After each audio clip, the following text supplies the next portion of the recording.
hanya di atas kepala, panas melelehkan. Ketika keadilan akan ditegakkan di hari akhir zaman, padang yang luas tak ada naungan, tapi Engkau pemimpin adil.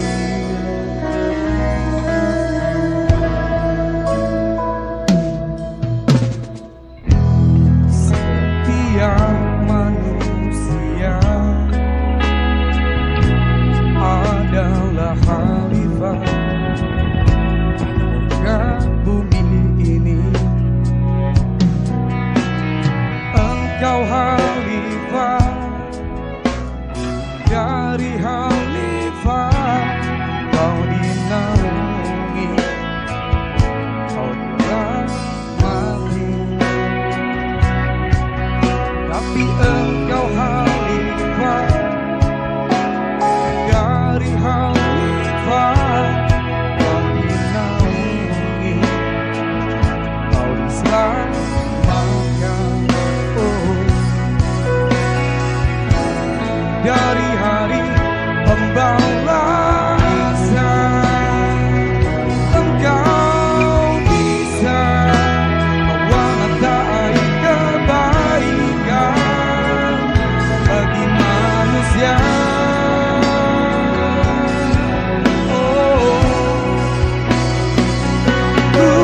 Kuasamu juga bisa menenggelamkan umat manusia.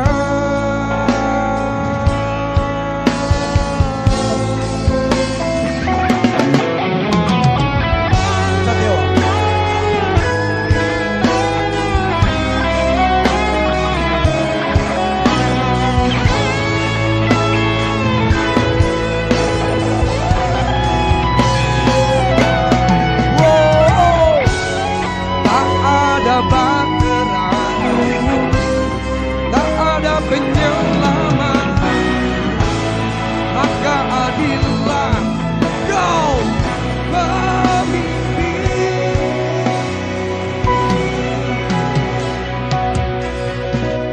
Engkau khalifah dari khalifah, kau dinaungi, kau diselamatkan. Tapi engkau khalifah dari khalifah, kau dinaungi, kau dirahmati.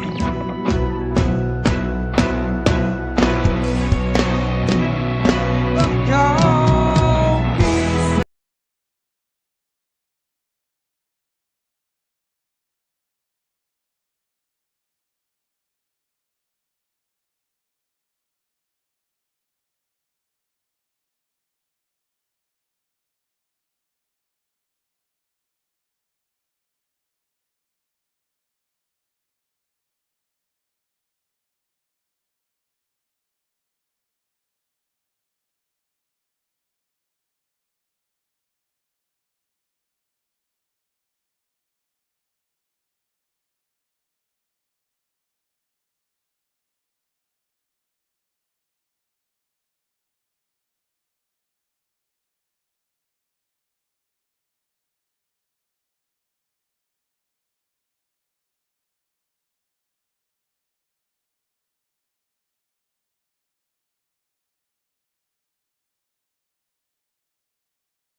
Tapi engkau khalifah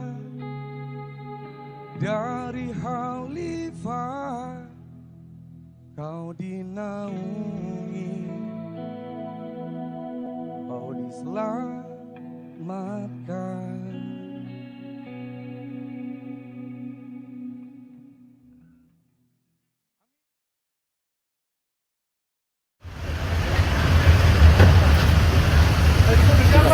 Jangan dibuka. Itu keluar. Mau masukkan surat? Surat. Di ruang tamu tadi tunggu sama. Ya, Bapak terus. Oke.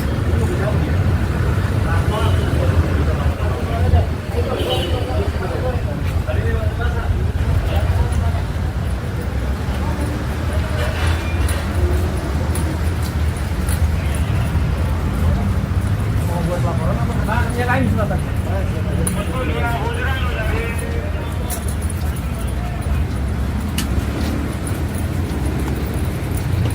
Kebuka.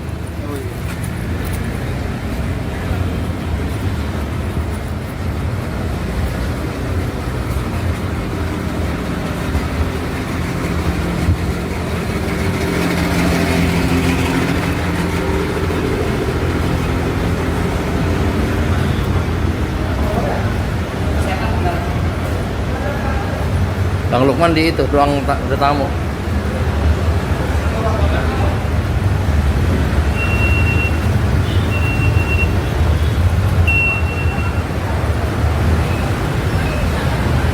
Itu Bang.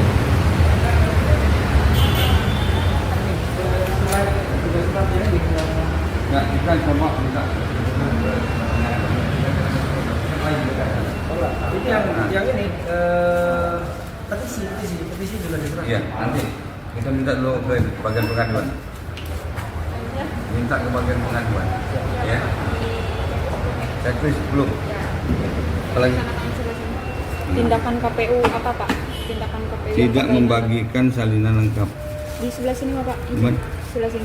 Oh ya Allah, apa enggak lapar di situ? Astagfirullah. Sini. Ya. Mata nih, Pak. Tidak. Bukan itu. Hari ini bicara komunikasi. Nah, Datang berapa orang Pak? 3 orang, 4 orang. Ya. Sebentar ya Pak. Nah. Dan datang jam 11.50. 13.50.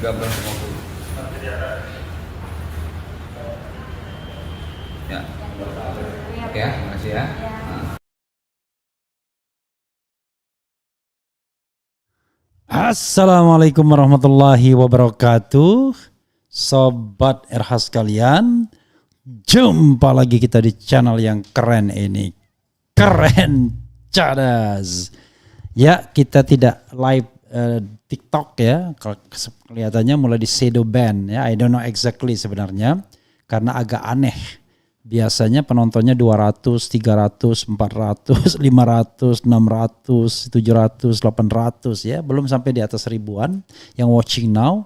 Dan penonton keseluruhannya itu bisa puluhan ribu ya. Atau belasan ribu. Tapi sekarang ini cuma puluhan saja. Penontonnya 1, 2, 3, 4, 5, 6, 7, 8. Balik lagi 5 dan lain sebagainya ya. Oke. Oh, saudara sekalian. Oke, saya akan memberitakan mengenai pelapor 54 juta DPT bermasalah kembali datangi KPU dan Bawaslu ya, itu Agus Maksum dan Al-Katiri dari tim Amin Anies Mohaimin. Dan mereka mengatakan pemilu dan Pilpres 2024 besok diwarnai puluhan juta surat suara tak bertuan beredar liar. Ini kayaknya lebih bagus, lebih strong nih ya. Ininya apa judulnya ini, beredar liar ya. Nah, kita tidak harapkan tentunya ya. Ini ada ini ya. Jadi Pilpres ya. Dan ini juga ada ex-ketum Muhammadiyah hingga rektor di Yogyakarta buat gerakan pemilu bersih, ungkap temuan 54 juta DPT bermasalah. Coba kita bacakan press release yang dibuat oleh pelapor ya, yaitu Abdullah Al-Katiri dan Agus Muhammad Maksum. Coba kita sebagai pelapor terkait masalah 50 juta adanya dugaan daftar pemilih tetap bermasalah, kami ingin menyampaikan tanggapan kami terhadap jawaban yang diberikan oleh KPU dalam surat resmi terkait permintaan verifikasi dan validasi terhadap DPT tersebut. Jawaban yang disampaikan oleh KPU sangat tidak memadai dan cenderung mengabaikan permintaan kami untuk dilakukan verifikasi dan validasi seperti yang kami minta. Jawaban KPU tersebut hanya merupakan naratif dan cenderung klaim subjektif sepihak tanpa adanya data dan bukti yang jelas yang terkonfirmasi dengan elemen data yang sah dan benar. Seperti yang kami temukan yaitu khususnya elemen data KTP elektronik seperti NIK, KK, ya NIK itu nomor induk kependudukan, KK, kartu keluarga dan tanggal lahir. Oleh karena itu kami menegaskan bahwa jawaban yang diberikan oleh KPU sangat tidak merespons permintaan validasi terhadap 50 juta DPT bermasalah yang telah kami ajukan. Kami sebagai pelapor akan menanggapi jawaban resmi KPU RI tersebut terkait 54 juta DPT yang diduga bermasalah dan juga tentang IT ya, informasi teknologi yang digunakan KPU RI. Selain itu, dalam waktu dekat kami juga akan menggelar konferensi pers sehubungan dengan tanggapan KPU tersebut dan melakukan langkah-langkah untuk mengantisipasi data-data yang tidak tervalidasi yang tentunya berdampak adanya puluhan juta surat suara tak bertuan. Tindakan yang dilakukan KPU dengan tidak menjawab permintaan kami dan terkesan mengabaikannya. Lebih lanjut perlu kami tegaskan bahwa tindakan KPU tersebut bertentangan dengan pasal 16 dan 17 Undang-Undang Nomor 27 Tahun 2022 tentang perlindungan data pribadi, khususnya mengenai akurasi data dan kelengkapan data, yang mana menurut pasal tersebut KPU diduga telah menggunakan puluhan juta data pribadi secara tidak akurat, tidak lengkap dan tidak valid, seperti diantaranya ditemukan jutaan DPT ganda dan DPT di bawah umur, DPT orang meninggal serta melakukan penggelembungan DPT melampaui jumlah penduduk pada beberapa daerah tertentu. Ya, ada katanya DPT-nya lebih gede dari jumlah penduduk ya.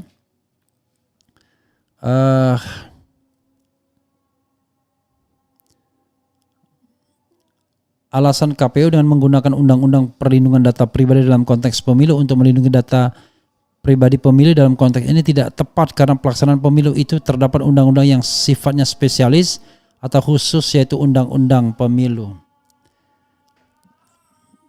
Kita jeda ya mendengarkan dari Habib Hanif dulu ya. Satu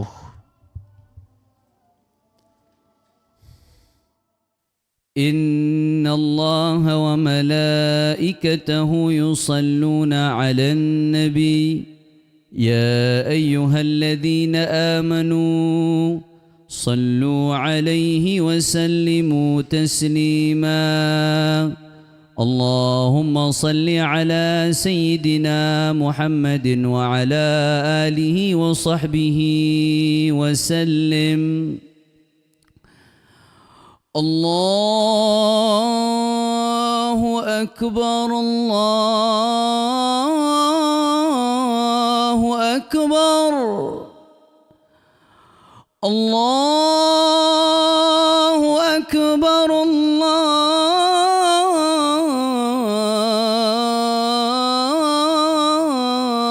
الله أكبر أشهد أن لا إله إلا الله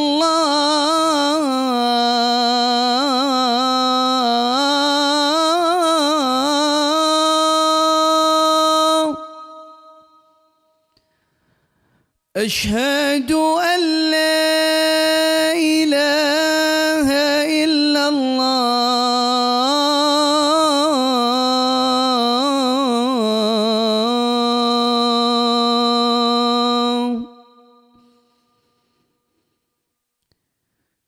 أشهد أن محمدا رسول الله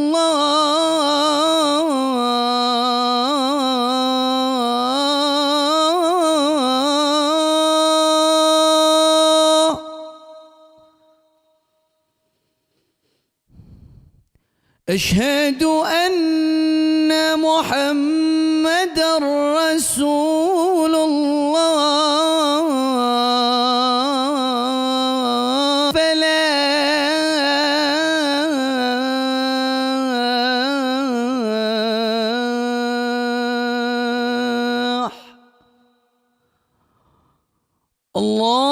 الله أكبر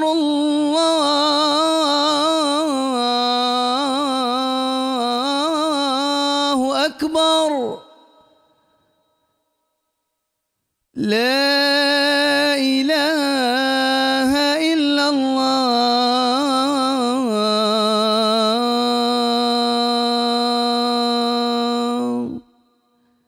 لا إله إلا الله محمد رسول الله صلى الله عليه وسلم.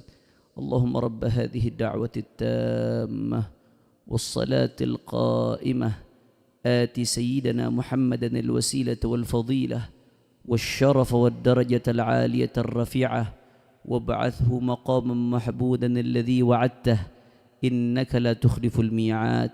رب اغفر لي ولوالدي رب اغفر لي ولوالدي رب اغفر لي ولوالدي وارحمهما كما ربياني صغيرا.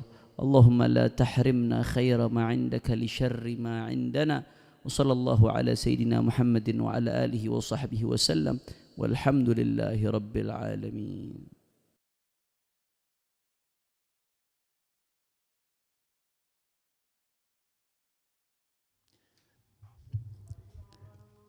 Sudah ya? Oke, sobat era sekalian, kita sudah mulai ya. Dan walaupun di sini belum belum selesai karena di sini kata Habib Hanif tangkapin satu azan saja ya.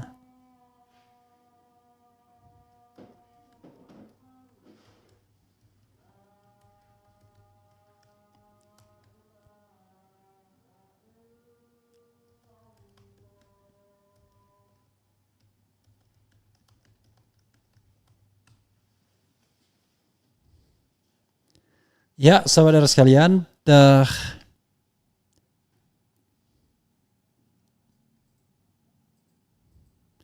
kita lanjutkan ya, Mas Anies. Jadi ini tadi ya press release-nya, alasan KPU dengan menggunakan Undang-Undang Perlindungan Data Pribadi dalam konteks pemilu untuk melindungi data pribadi pemilih dalam konteks ini tidak tepat karena pelaksanaan pemilu itu terdapat undang-undang yang sifatnya spesialis atau khusus yaitu Undang-Undang Pemilu. Jika di dalam undang-undang yang spesialis terdapat perintah agar KPU membersihkan salinan DPT lengkap dan akurat kepada partai sebagai stakeholder pelaku pemilu, maka KPU harus memberikan data tersebut dengan lengkap dan akurat. Jawaban KPU yang menghubungkan perlindungan data pribadi dengan pasal 28G Undang-Undang Dasar RI tidaklah tepat karena pasal 28G Undang-Undang Dasar 45 menegaskan kepada tugas negara untuk melindungi jiwa setiap rakyat bukan data pribadi. Melindungi jiwa yang dimaksud dalam pasal tersebut adalah dalam konteks keberlangsungan hidup, misalnya terhadap ancaman fisik dan atau ancaman kesehatan atau ancaman jiwa dalam hal ketidakmampuan memenuhi kebutuhan hidup. Aneh-aneh aja kok data pribadi. Kami mempertanyakan klaim KPU bahwa seluruh data di atas 100 tahun termasuk ditemukan dalam DPT orang yang berusia 1030 tahun. Banyak nama yang hanya satu huruf dan dua huruf adalah berdasarkan pengecekan dan pencocokan dengan data Dukcapil yang dinyatakan oleh KPU adalah data yang tidak benar dan telah memenuhi syarat masuk DPT. Klaim ini menunjukkan ketidakakuratan dan ketidaklogisan dalam proses verifikasi data DPT yang dilakukan oleh KPU. KPU tidak menjalankan prosedur penyusunan DPT di mana data dari Dukcapil harus dilakukan coklit, pencocokan dan penelitian serta pemutahiran data ke lapangan dengan mendata dan menemui pemilih. KPU hanya menerima begitu saja DP4 Dukcapil. Untuk itu kiranya kami menyarankan Badan Pemeriksa Keuangan BPK RI untuk melakukan pemeriksaan terhadap anggaran KPU.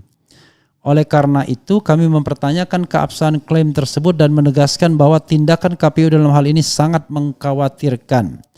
Dan jawaban KPU tentang permintaan kami dalam hal meminta KPU melakukan kalibrasi dan ISO 27001 pada Sirekap dinyatakan bahwa IT KPU telah mendapatkan ISO 27001 yaitu ISO 762126 dan jawaban ini kami ragukan bahwa apakah benar ISO 27001 untuk Sirekap mengingat sistem IT KPU ada beberapa. Oleh sebab itu kami meminta ditunjukkan lembaran sertifikasi ISO 27001 itu dalam ruang lingkupnya apa, apakah benar itu ISO 27001 untuk Sirekap. Sebagai pelapor kami akan terus mengawal proses ini dengan sungguh-sungguh demi keadilan dan transparansi dalam proses pemilihan umum. Terima kasih, hormat kami Abdullah Al-Katiri, Agus Muhammad Maksum. Ini ada nomor telepon yang tercantum ya, pelapor 50 juta terkait dugaan DPT bermasalah. Ya saudara sekalian, itu tadi press release-nya.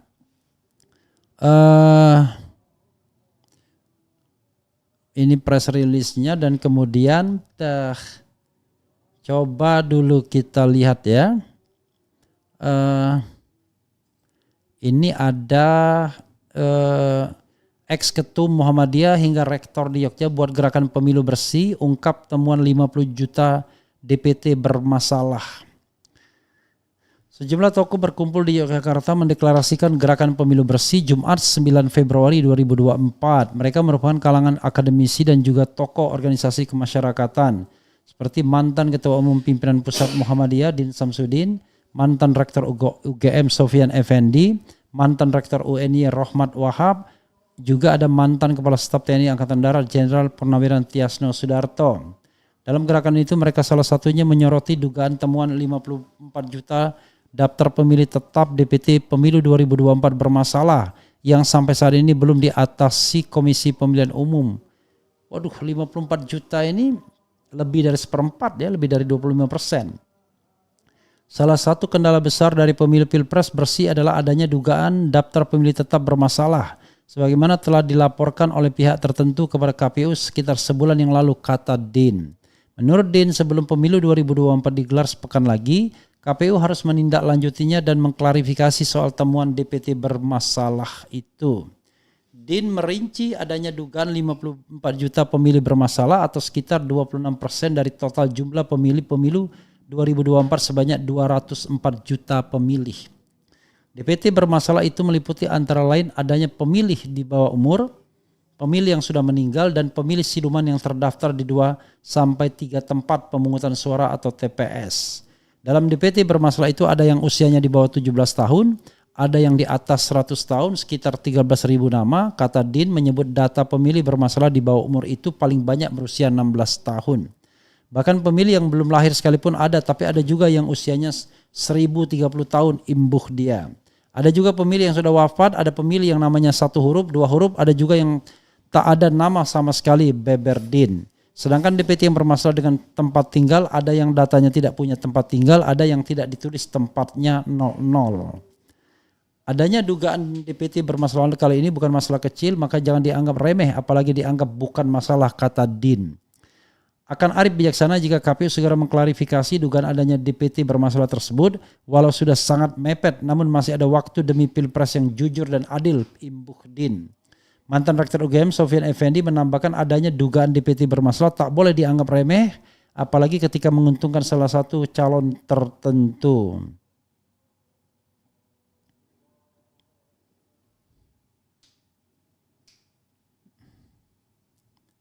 Soal DPT bermasalah itu justru masalah besar, apalagi jika masalah itu menguntungkan capres-cawapres tertentu, kata dia. Secara teoritis Sofyan melanjutkan, barang siapa yang menguasai atau mengendalikan pemilih bermasalah maka dia akan mudah memenangkan Pilpres bahkan dalam 1 putaran. Jika soal DPT ini dibiarkan maka tak pelak lagi hasil Pilpres 2024 akan digugat sebagai proses yang bermasalah dan hasilnya dianggap tidak sah, absa urainya. Mantan Kepala Staf TNI Angkatan Darat Jenderal Purnawirawan Tiasno Sudarto juga menyebut persoalan DPT bermasalah itu pernah disampaikan ke KPU RI. Katanya akan diperbaiki tapi sampai saat ini tidak ada perubahan, kata dia. Din Samsudin menyatakan meski dalam gerakan pemilu bersih itu masing-masing aktivisnya memiliki preferensi politik pada capres-cawapres tertentu, namun untuk gerakan ini semua preferensi itu ditinggalkan alias tidak akan dibawa-bawa, melainkan disimpan untuk pribadi. Mereka pun menyatakan bukan kelompok partisan. Kami pastikan yang berada di sini bisa memilah apa yang menjadi preferensi politik dan yang menjadi kepentingan umum. Tujuan kami pemilu Pilpres bersih dari potensi kecurangan, ujar dia. Iyalah, sama ya. Makanya saya selalu heran kenapa orang mempermasalahkan pemilu yang bersih dan jujur dan adil ya. Masa kita menginginkan pemilu yang tidak jujur dan tidak adil ya. Ya harusnya kan yang kita dahulukan pemilu yang jujur dan adil, bukan yang tidak jujur dan tidak adil ya. Aneh-aneh saja ya kalau kemudian pemilu yang tidak jujur dan tidak adil ya itu yang kemudian kita dahulukan. Kita dambakan pemilu yang jujur dan adil, Mas Anies. Oke, sahabat era sekalian, itu ya. Itu yang harus menjadi concern kita. Karena 54 juta itu lebih dari 25%. Jumlah DPT kita seluruhnya adalah kalau tidak salah 205 jumlah DPT. Jadi ya, Komisi Pemilu menetapkan daftar pemilih tetap pemilu 2024 sebanyak 204.807.222 pemilih ya. Jadi itu ya sobat era sekalian. Yang harus kita pahami ya. Oke. Dan tidak terasa ya, the final countdown. Mudah-mudahan Anda memilih dengan hati nurani Anda, bukan karena dengan money politics ya. Oke, dan kita tidak di TikTok dulu karena TikToknya sepertinya di shadow ban ya. Saya tidak tahu kenapa ya. Kok bisa ya? Karena penontonnya yang biasanya ratusan, 800, 700, 500, 600, tapi tiba-tiba sekarang penontonnya hanya terbilang 10, 11, lalu turun lagi menjadi 5, 4 ya. Let me know ya. Tapi nanti nggak apa-apa, kita buka lagi ya. Apakah memang orang tidak berminat? Apakah ada shadow ban? We don't know exactly. Karena hal yang sama dialami juga seorang relawan ya. Oke, kita bacakan komentar sobat RH sekalian ya, baik di Refli Harun maupun Refli Harun Podcast, karena ini dimuat juga di Refli Harun Podcast. Jadi kita lihat, kita enforce ya di dua channel sekaligus ya. Kemudian kita bacakan komentar sobat RH terkait dengan ini. Betty Nurbaiti hadir nyimak, keren cadas. Jadi Betty milih di mana ini ya? Sangat dahsyat beban para pejuang perubahan. Semoga diberi kelancaran dan kemenangan untuk para pejuang perubahan demi keadilan bagi seluruh rakyat Indonesia. Dari Banyuwangi hadir Bang. Pemilu terburuk sepanjang sejarah, makanya nextnya dibuat aturan saja. Kalau bapak lagi berkuasa, anaknya dilarang nyapres lah. Udah pasti bakal all out bapaknya. Oke.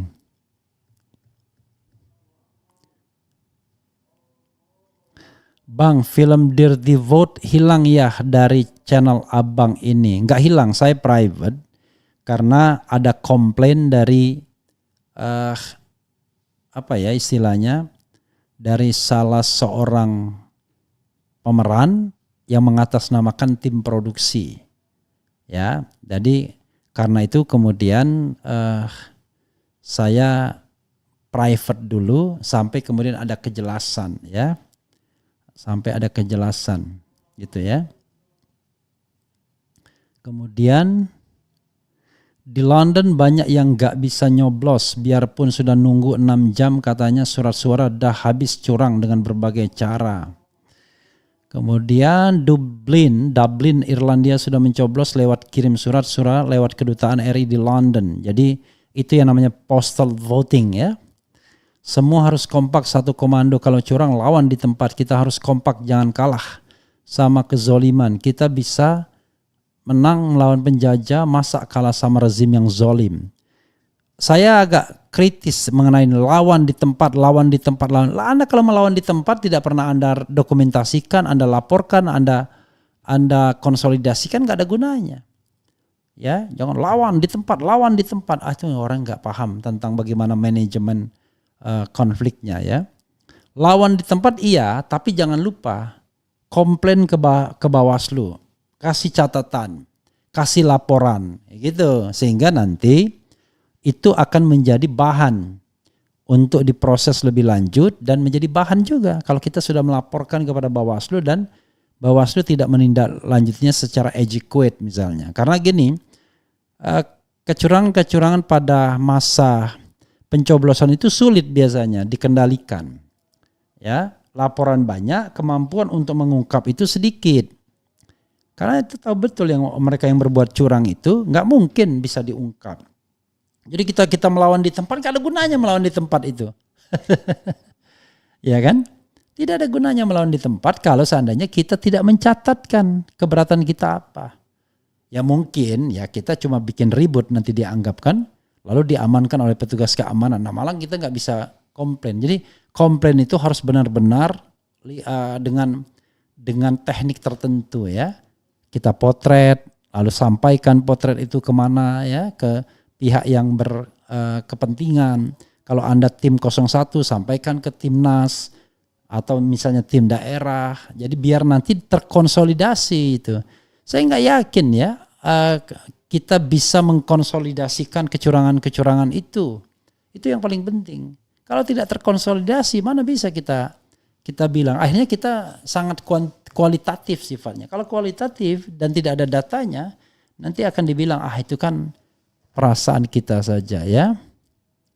Ya Allah, tolong di tahun kebangkitan Islam ini, tolong hancurkan sehancur-hancurnya orang yang berbuat curang, berbuat zalim. Besok akan dilakukan pemilihan serentak. Hari ini Jokowi keluarkan perpres kenaikan gaji untuk Bawaslu. Kira-kira apa maksudnya ya Bung Refli? Allahu Akbar. I don't know exactly. Tapi ya iya. Kira-kira begitu. Yang nonton banyak bang, ada 750 orang.